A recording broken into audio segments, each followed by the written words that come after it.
Welcome back. If you've just joined us, you're watching the news at 10 on Channels Television, coming to you live from Lagos. A reminder of our top stories. President Buhari signs 8.92 trillion naira 2019 appropriation bill into law, raises concerns over 90 billion naira addition to budget by the National Assembly. INEC presents certificates of return to Zamfara State Governor-elect Bello Matawalle and National Assembly members-elect in Abuja. Former President Goodluck Jonathan advocates electronic voting as panacea to nation's electoral deficiencies. And centre-right, centre-left blocs lose combined majority in European Parliament amid increased support for liberals and nationalists.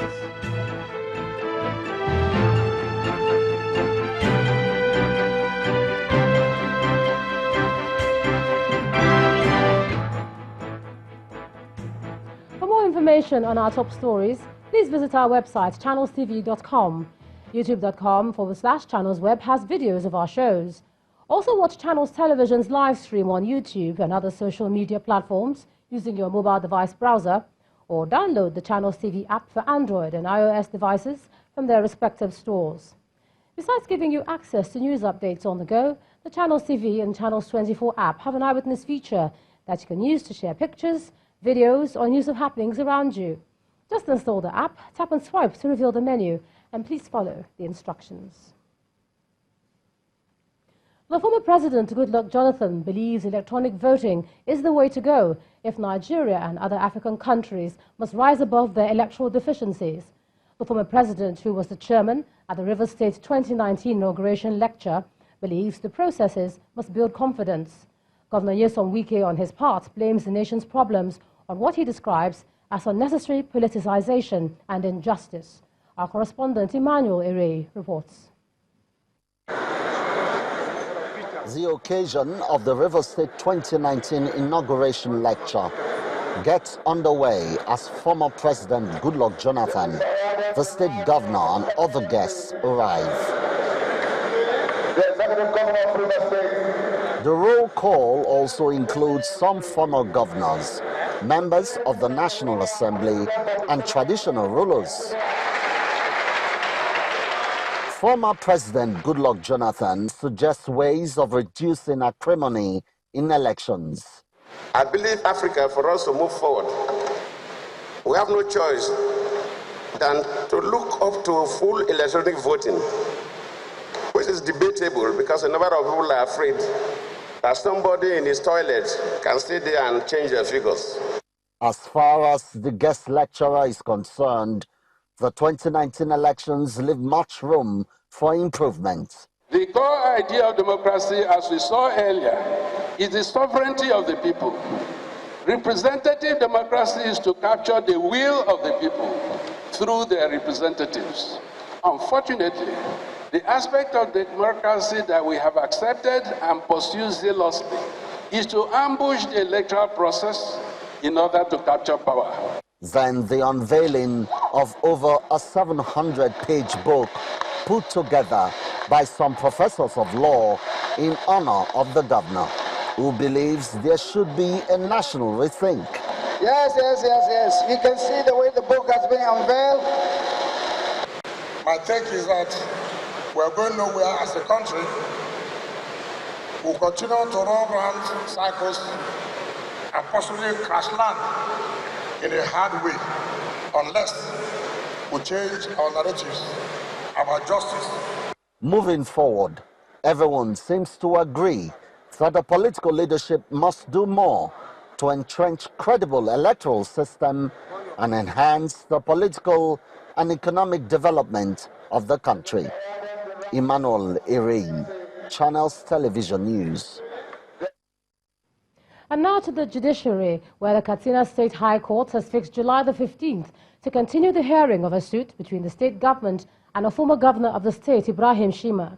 The adjournment follows the absence of the presiding judge, who is on the panel of the Election Petitions Tribunal in Kaduna State. The Economic and Financial Crimes Commission is accusing the former governor Shima and 3 others of diverting the sum of 11 billion naira while he was in office. Others facing trial are the former Commissioner for Local Government and Chieftaincy Affairs, the former Permanent Secretary in the Ministry, Lawal Rufai, and the former Katsina Chairman of the Association of Local Governments of Nigeria, ALGON, Lawal Dankaba. All right, let's cross over to Abuja. Here's Makbe Ogun Yusuf. Makbe? Hello, Ijoma. If you weren't older, I possibly would be saying Happy Children's Day to you.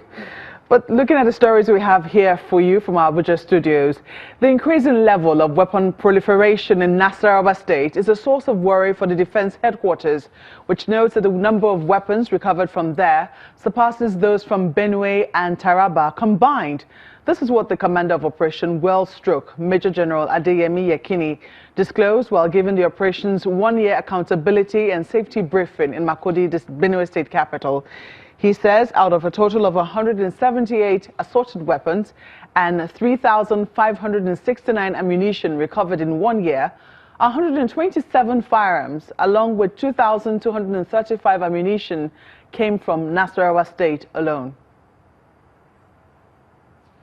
In the meantime, the Nigerian Air Force says it has destroyed a location used by Boko Haram terrorists as a meeting point at the Bula Korige on the fringes of Sambisa Forest in Borno State, from where they launch attacks against army troops and innocent civilians. In a statement, the Air Force spokesperson, Air Commodore Ibikunle Daramola, explains that the meeting point was uncovered following successive days of intelligence, surveillance and reconnaissance missions, coupled with human intelligence reports. He says a fighter aircraft detailed by the Air Task Force for Operation Lafia Dole attacked the hideout on Saturday, destroying several structures and killing many of the terrorists. The Air Force is offering an assurance that it will sustain operations in concert with ground forces to completely rout the terrorists in the northeast. And today, May the 27th, is Children's Day in Nigeria, an occasion set aside to celebrate the importance of children to society. This year's celebrations gave special consideration to the rising rate of drug abuse amongst older children in the country. Our correspondent Olumide Macaulay has a roundup of Children's Day celebrations around the country. In Jalingo, children of Taraba State marched to the beat of the drum on Children's Day, representing various schools.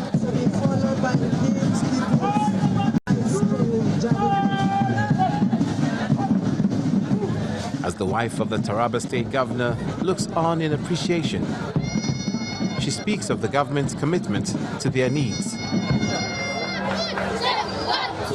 The government is ever ready, through its rescue mission, to formulate and implement more policies that will not only promote the well-being of our children, but will prepare them for greatness. One of the students expresses their wishes. The parents should give their children support and should put them in school. They should encourage them wherever they find their children's situation. Vociferous marching by students in Anambra State at the Alex Ekweme Stadium precedes an address by the Commissioner of Women and Children's Affairs.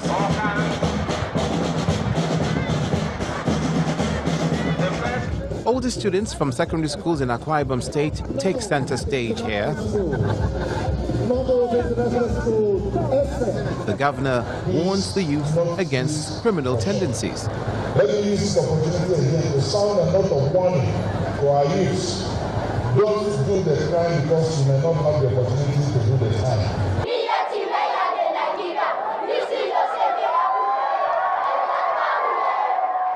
Edo State, the arrival of the governor, Gadrin Obaseki, an indication of their affinity for the day. Thank you. The march past includes those by schools for children with special needs.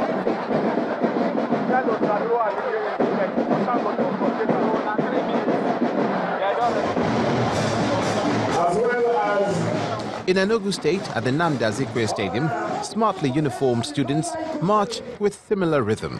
If you don't clap with them, you don't like go to school spirituality immediately so that you won't have that. Move forward. People, Joe, you are doing well. Please a round of applause for them. I wish to specifically call on parents to monitor the activities of their children and be a good role model for them. I encourage you to create more time for your children and the teachers to assist parents in this regard. Oyo State, children with skills and an ear for music. For the governor-elect, Seyi Makinde, education is a priority. So, for us to be sure that we're going to have value for whatever money, we're going to appropriate for something like this, we will channel them through orphanages, and foundations that are already spending their own money, they're already raising their own money. So if we support them, we're likely to have better results. In Cross River State, students from the public and private schools gather at the UJSWN Stadium in Calabar. The Commissioner for Women Affairs advises the children against the ills of drug abuse. We all need to put our hands together to see that we combat drug abuse and stamp it out of our society. Children's Day happens once a year, but the responsibility to make the world a safer and better place for them is with us every day. A charge once embraced by the government and the families will put the children in a better position to lead tomorrow. Olumide Macaulay, Channels Television News. Well, happy Children's Day to Nigeria's children. When the News at 10 returns, economist Bismarck Rwani calls for caution on EFCC's investigation of MTN's listing on the Nigerian Stock Exchange. That's on Business News. To join us again.